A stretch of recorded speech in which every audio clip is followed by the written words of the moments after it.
Welcome to the Humanizing Work Mailbag, where we answer questions from the Humanizing Work community.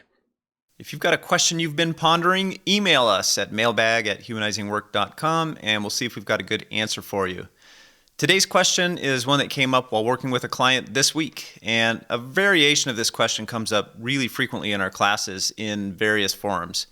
It usually sounds something like, now that we know about complexity and the need for short feedback loops, how do we deal with the fact that our team is spread across many different time zones?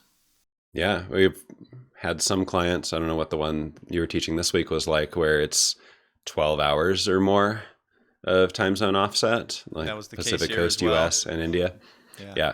And so you're not getting overlapping work hours, which means if something emerges on one end that needs an answer from the other side and then comes back around, that's 2 days. So 20% of a sprint, typical 2-week sprint, just getting an answer on something. And so our advice is often locate complexity inside teams, because you can have short feedback loops inside teams, and then complicated things across teams, because you can gather up information and hand it off and not have that same kind of emergence and feedback on a short time. So this is tricky when it's within my team, but it's not within my time zone. What advice did you give to the group this week, Peter?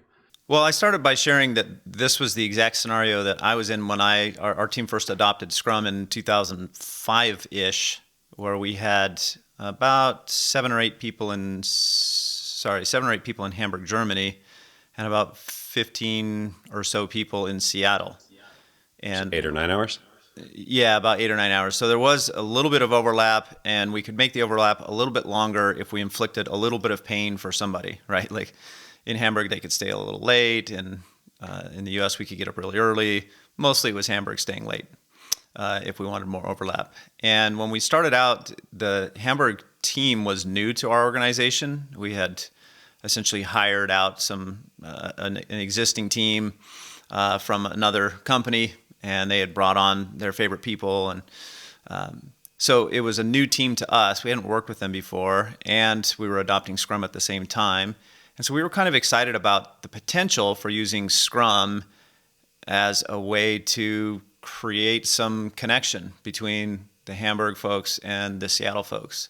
So in our first sprint, we tried teams that spanned the time zones and said, hey, if they're working together on delivering backlog items, we'll have to have those kind of conversations and start to learn each other's cultures and things like that. And we abandoned that after sprint 2. It was just too hard, too many delays, as you referred to earlier. Just the turnaround time on any decision was way too long. And we found it didn't help the original goal of really binding the team together. And so in sprint 3, after the retrospective from sprint 2, we decided, let's try it the other way. Let's do a Seattle team, 2 Seattle teams, in fact, and 1 Hamburg team. And then we found some areas of the product for each team to really focus on. And that worked much better. And then we would still coordinate around maybe a little bit of light sprint planning together, just to talk about who's going to pull what in. And then the teams would do the more detailed versions of that separately. And then we would do sprint review together. And that worked much better for us. That's where I've seen most of the clients I've worked with land. Key people you want to actually be able to collaborate within a few time zones of each other, so they get a significant amount of overlap in a day. And so that automatically shapes team structures. There's a particularly tricky version of this that many of my clients run into, where they're really outsourcing a lot of work to places like India or Eastern Europe, but product owner, business stakeholders are still on the US side. And in that case, you have inherently business complexity that spans all those time zones. And that one really seems hard to sustain. And the clients of mine that have been most successful with it have really avoided spreading business complexity around like that, and have gone more local, or at least north-south, like Latin American outsourcing instead of Eastern Europe or India. The developers in Eastern Europe and India can be fantastic, but if the feedback loops span 10, 12 time zones, they're not set up for success. And one bright spot that I saw was a client that realized this, started pulling business complexity back to a smaller number of time zones, and realized a chunk of their product had high technical complexity but low business complexity. And they were able to package that up for a really skilled team in India. And so it didn't have to turn into all the ordered work goes to India and all the complex work stays in the US. It was, can we actually contain the complexity within time zones? And I really appreciated that way of giving the Indian developers a chance to really use their skills on a meaty, complex problem. But because it didn't have high business complexity, it could be contained within their time zone. That was a really nice solution. Yeah, I've seen two approaches to this. One that's very similar to yours, that's kind of a near-term solution, and then another one that's a much longer-term solution. The near-term solution was pretty similar to that, and in that organization, there were a couple of U.S. developers that could work with the product owner on, the communication overlap that needs to happen between solution and problem, and help craft good refined product backlog items. And then there was a lead on the India team that would participate in those conversations as well and just deal with the pain of the cross time zone problem. And then that person kind of acted as the representative of the U.S. voice to the India team. And that took a little bit of refinement over a few sprints. But within a few sprints, everybody reported really liking that structure and finding it much useful than any other cross-geo structure they had tried before that. So it's a very similar concept to what you're describing, but the liaison part of it I thought was a key thing, at least in that organization, that made it work, where that India person sitting in India that had a management role with those developers due to authority, cultural things there, really could communicate, hey, here's what we're working on, and that seemed to work well for them. I think if you were good at using things like feature mining to find the good probe that'll quickly get you out of complexity and find the order so that you can use that local capacity really efficiently, that would probably work really well versus accidentally sending complexity over. Right.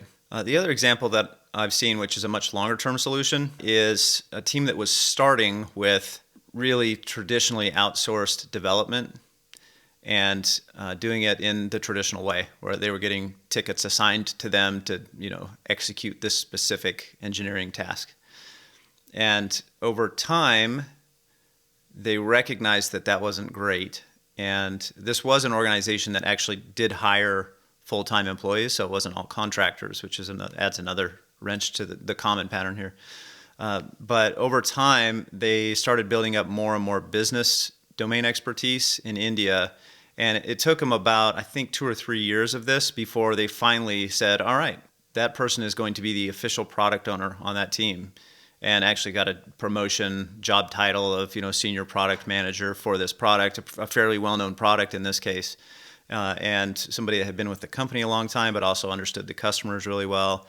And so eventually this was a product that had started in the US, had a lot of development legacy and history here, and was not growing. It had kind of hit the ceiling for what they could do in the market.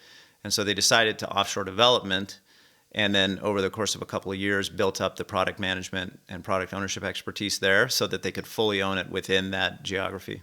So to wrap this one up, if we were to summarize in a few words, I think it's, if you're doing complex work, you need to collaborate. Collaboration means having a lot of overlap in time zones, so keep that close together. You can coordinate across larger spans, which is appropriate for more complicated work. So structure your teams based on where the complexity sits in your work so that you're not trying to collaborate over long time zone spans. And there may be some transitional strategies to get from where you are to a cleaner match between time zones and complexity. I'm sure many people listening are facing similar situations, and you may have come up with cool solutions to this challenge as well. We'd love to hear about those in the comments. So comment and let us know what you've tried, and if any of these approaches might be useful to you, let us know that as well. And if you like the video, if you find it useful, like and share, and make sure that you hit subscribe so you get notified when we post new content like this. Thanks for joining us.